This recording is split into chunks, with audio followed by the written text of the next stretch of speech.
Zaključak je ovaj. Svaki ateista je ludak. Ovo je velika reč. Ja je kažem i ne kajem se što je kažem i neću je nikada povući nazad.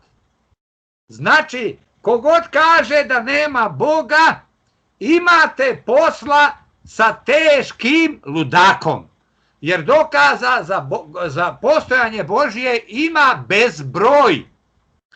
Ali, Bog se također na neki način od nekih ljudi krije da ne bi ti dokazi bili totalno njima jasni, da bi mogli da negiraju i da rade ono što oni hoće da rade. Jer Bog neće da recimo, da se tako pokaže, pa da svi vide, pa onda svaka bi budala znala i plašila se i bila bi dobra iz straha.